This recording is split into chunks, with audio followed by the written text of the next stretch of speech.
Ya alhamdulillah. Bismillahirrahmanirrahim. Alhamdulillah nahmaduhu wa nusalli ala rasulil karim. Ba'du. Qala rabbi israh li sadri wa yassir li amri wa hlul 'uqdatam min lisani yafqahu qawli. Alhamdulillah kita berada di bulan yang penuh dengan barakah, di bulan Ramadan. Mudah-mudahan kita semua mendapatkan ampunan daripada Allah Subhanahu wa taala dosa-dosa yang telah berlalu sebagaimana firman Amin. Allah Subhanahu wa taala dan sabda baginda Rasulullah bahwasanya puasa itu adalah salah satu perintah daripada Allah, wajib atas orang yang beriman, yang mukallaf. Bahkan sebelumnya juga itu telah diwajibkan oleh Allah. Ya ayyuhalladzina amanu kutiba alaikumus-syamu kama kutiba alal ladzina min qablikum la'allakum tattaqun.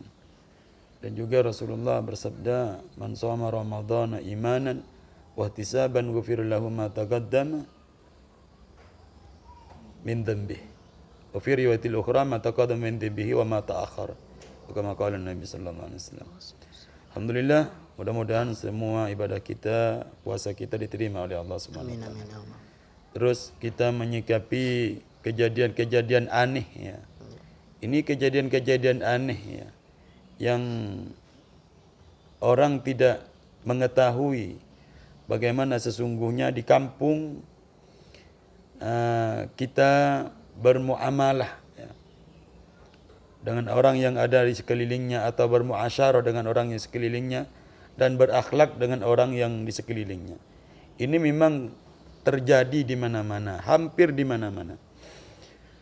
Bahwasanya tokoh atau sebagian daripada guru-guru ngaji atau kiai kampung, sering kita dengar kiai kampung itu selalu diremeh-temehkan oleh sebagian daripada orang.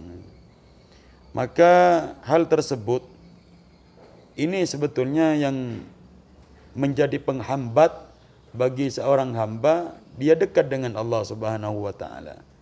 Karena sekecil apapun ya, sedikit apapun ilmu seseorang yang ada di kampung itu, boleh dikatakan kiai kampung lah, istilahnya seperti itu. Itu kadangkala sering terjadi di mana-mana, selalu disepelekan, sepelekan. Itu sebabnya kenapa? Karena rusaknya akhlak kita, rusaknya moral kita, ya. Tidak punya akhlak. Tidak sebagaimana akhlak yang diajarkan oleh baginda Rasulullah sallallahu alaihi wasallam. Akhlak ini adalah salah satu kesuksesan daripada manusia. Bahkan pernah suatu ketika Rasulullah sallallahu alaihi wasallam ditanya oleh para sahabat, "Apa amalan ya Rasulullah yang paling banyak pahalanya, yang paling besar, yang paling berat timbangannya di sisi Allah Subhanahu wa taala?" Faqala Rasul, apa yang disabdakan oleh baginda Rasulullah? "Fahassin huluk." Maka perbaikilah akhlak kalian. Bukan disuruh baca Quran oleh Nabi, tidak. Disuruh solat, jangan berhenti. Fahassin huluk. Perbaikilah akhlak-akhlak kalian. Ini tidak kalah pentingnya bagaimana akhlak kita terhadap guru-guru atau kiai kita di kampung. Ini kadang-kala yang terjadi sebagaimana tadi yang ditanya. Ya. Kalau ada ustadz dari luar, dia yang tidak tahu tetek bengik kita, kehidupan kita, yang tidak pernah mengajarkan alif ba ta, tidak pernah mengajarkan tentang ilmu kepada diri kita, kepada anak-anak kita, kita sanjung mati-matian, atau dihormati mati-matian. Itu bukan berarti salah, tidak salah. Menghormati tamu itu wajib hukumnya. Tapi ada yang lebih wajib, yang perlu kita ta'zimi, yang perlu kita hormati, yang perlu kita jaga, yang perlu kita sanjung ya, adalah kiai kita, kiai yang ada di kampung kita. Ini kadangkala kebalik ya. Orang yang tidak pernah mengajarkan agama dengan kita, yang tidak kenal dengan kita, yang kita tidak tahu dia itu siapa, dia pun tidak mengenal diri kita ini siapa, kita ini kadang-kadang mati-matian ya, menghormati dia. Sedangkan kiai yang ada di kampung kita sebagaimana tadi ditanya, yang mengajarkan tentang wudhu pada anak kita, yang mengajarkan tentang akhlak kepada anak kita, yang mengajarkan alif ba sampai dia bisa baca Quran. Bahkan ada anaknya yang bisa menghafal hadis, menghafal Quran. Bahkan juga ada anak-anak mereka bisa baca kitab ya. Enggak perlu biaya kemana-mana, dia gratis di situ. Itu kadangkala disepelekan. Bahkan kadangkala kalau ada perkara salah sedikit, dia langsung mengumbar sana sini ya. Difitnah sana sini, tidak disukai, macam-macam lah, macam-macam cara. Ini adalah salah satu orang nanti yang akan berhadapan dengan Allah. Dia akan diminta tanggung jawab tentang orang yang ada di sekitarnya. Dia tidak bersyukur pada Allah, orang telah Allah antar, ada orang yang bisa mengajarkan agama yang ada di sampingnya, yang ada di tetangganya, namun dia tidak pernah menghormatinya. Maka dengan itu ya ikhwan, bagaimana kita perlakukan ulama-ulama kita, guru-guru kita, ustadz-ustadz kita ya, terutama guru-guru ngaji yang ada di kampung kita. Memang mereka tidak mengajarkan kitab kuning sebagaimana kitab yang tebal-tebal ini, tapi mereka yang telah mengenalkan alif, ba, ta, huruf-huruf hijaiyah. Sebab dialah kita ini menjadi orang yang terkenal. Mungkin sebab dialah kita ini bisa baca kitab, bisa berceramah kemana-mana. Ingat, jangan sampai kita menyalahi bagaimana ulama kampung kita. Maka dengan itu kalau ingin sukses kalian, undanglah ulama dari luar untuk memberikan pencernaan. Tapi ingat, jangan sampai terlambat mengundang kiai kita yang ada di kampung kita. Ini kadangkala di kampung kita ini juga dia alim ya. Kadang-kadang yang diundang ya, kadang-kadang ini tidak semua. Yang diundang pun dia juga tidak ngerti ya. Tidak ngerti hukumnya. Kadang-kadang dia fatwa gaib ya, macam-macam ya. Kadang-kadang yang diundangnya juga dia nggak ngerti hukum, nggak ngerti apa. Nurut ya. aja gitu Ustaz ya.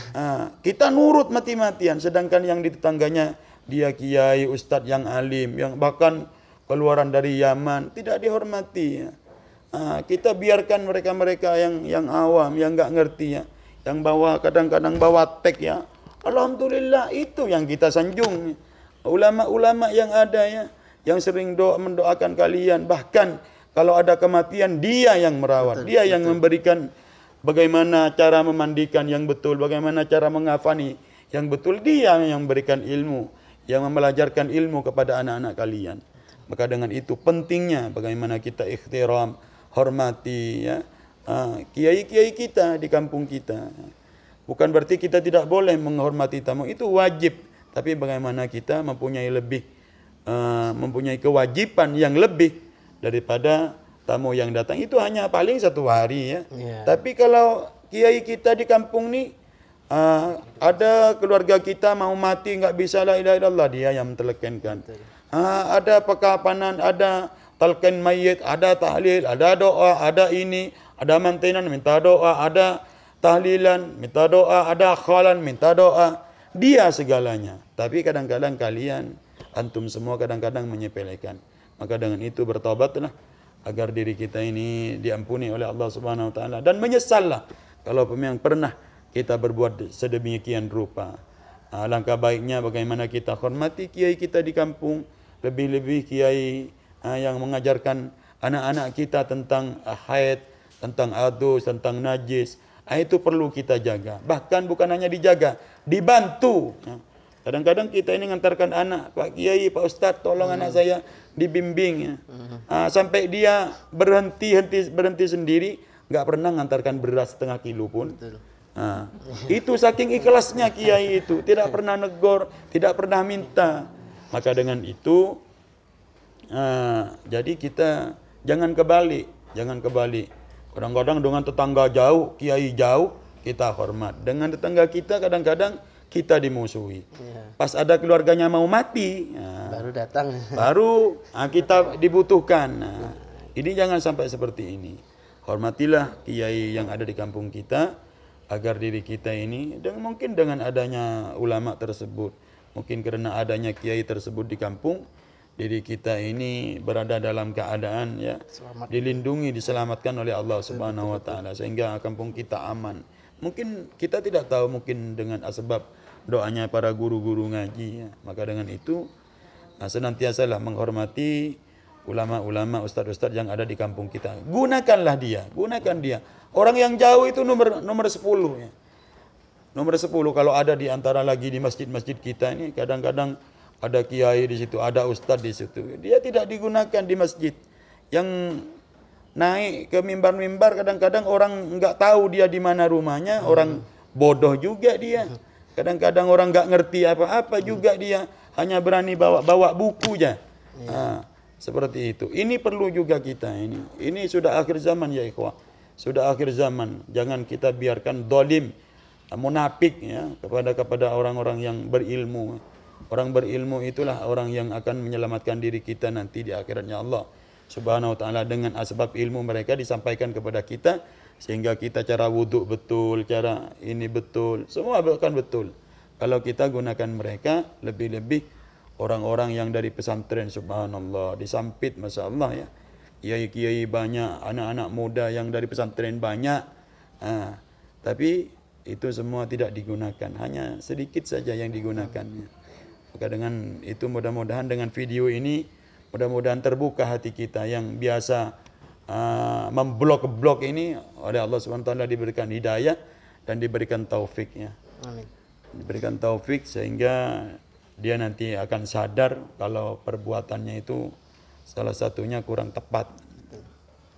Nah, jadi gini.